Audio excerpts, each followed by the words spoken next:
2 consecutive years of primary surpluses have enabled the government to service the interest component of its debt obligations. That's according to Prime Minister Philippe J. PIERRE, who made the remarks during his official 2025 New Year's address. He touted the government's ability to register significant economic growth in the face of challenges. Despite imported global inflation and an unstable world environment, supply chain disruptions, and the impact of Hurricane BERYL on the agriculture and fishery sectors, St. Lucia experienced 3 consecutive years of economic growth. 2 consecutive years of primary surpluses, which enabled us to service the interest component of our debt obligations. This is testament to the sound economic policies of financial stabilization, debt sustainability, social relief, and economic growth pursued by this government since July 2021. Prime Minister PIERRE added that after 2 years since its inception, the country is starting to see the economic impact of the youth economy. He attributed this to the ecosystem created by the agency to allow it to deliver on its mandate of providing finance, training, marketing, and mentorship to youth seeking self-sustainable employment. Our youth are continuing to turn their hobbies into entrepreneurship and skills into business as envisaged by this government.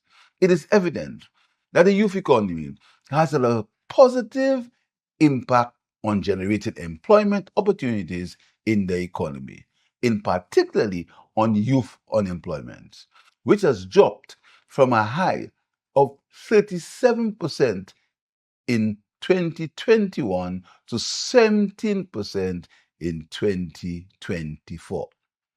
The Prime Minister says in October 2024, the country recorded the lowest unemployment levels in over a decade.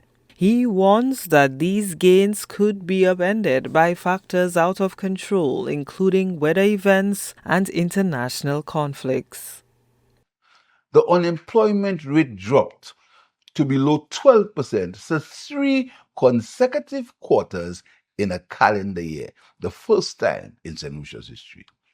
In 2025, it's the government's aim to further reduce unemployment, particularly youth unemployment. However, we must guard against downside risks which could adversely impact the economy, such as climate change, induced weather events like tropical storms, hurricanes, droughts, as well as regional and global conflicts which can cause inflation and economic downturns in the wider world economy and by extension in St. Lucia. The Prime Minister maintains that the increase in prices of goods on supermarket shelves is due mostly to imported inflation, which the government cannot control. However, he vowed to continue implementing measures to mitigate the prices of these goods, including subsidizing flour, sugar, and rice. Rice and flour subsidies between 2022 and 2024 cost $26.7 million. Gina Filippi, HDS News Force.